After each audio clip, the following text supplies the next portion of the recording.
Earned income. This is where most people begin, trading time for money in a structured environment.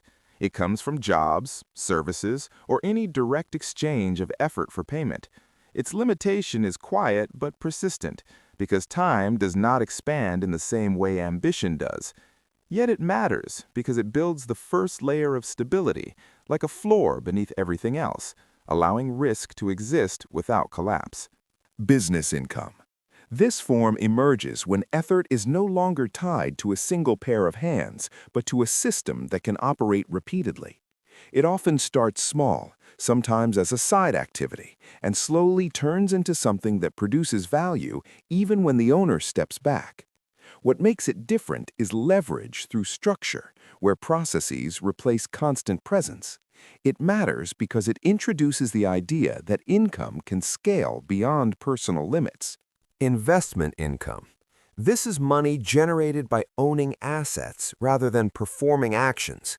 It grows from patience and decision-making instead of daily effort. Historically, this is how wealth has compounded across generations, quietly and consistently. What makes it powerful is that time works in your favor, not against you. It matters because it shifts the relationship with money from earning to multiplying. Capital gains. This form appears when something is bought with foresight and sold with timing. It is less about consistency and more about positioning, often influenced by market cycles, trends, or overlooked opportunities. Unlike income that arrives regularly, this comes in waves, sometimes unexpectedly. It matters because a single well-timed gain can accelerate years of slower growth. Real estate income. This combines physical assets with financial flow, often grounded in something tangible like land or property. It has existed for centuries as a stable path to wealth, partly because it connects to a basic human need, shelter. What makes it unique is the mix of appreciation and recurring income. It matters because it bridges the gap between stability and growth in a way few assets can. Digital asset income. This is a newer form shaped by the internet, where value is created once and distributed endlessly. It includes content, software, and digital products that can reach people without physical limitations.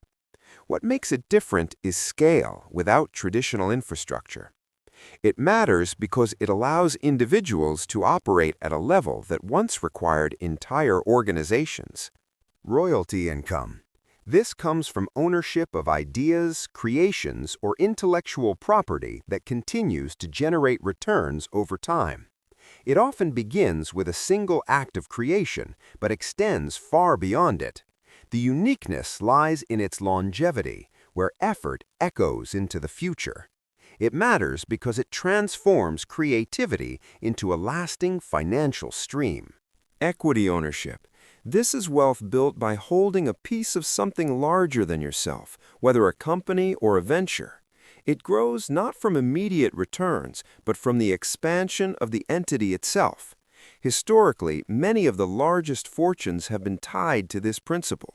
It matters because it aligns personal growth with the growth of systems that outlast individuals. Speculative income. This form lives at the edge of uncertainty, driven by risk, insight, and sometimes emotion. It includes trading, emerging markets, and high volatility opportunities. What makes it different is its unpredictability, where outcomes can shift quickly. It matters because it reveals how behavior and discipline often matter more than strategy itself. Network-based income. This emerges from relationships, distribution, and collective movement rather than isolated effort. It grows through trust, communication, and shared incentives. What makes it unique is that value flows through connections instead of transactions alone. It matters because it shows that wealth is not always built in isolation, but often through the structure of human interaction.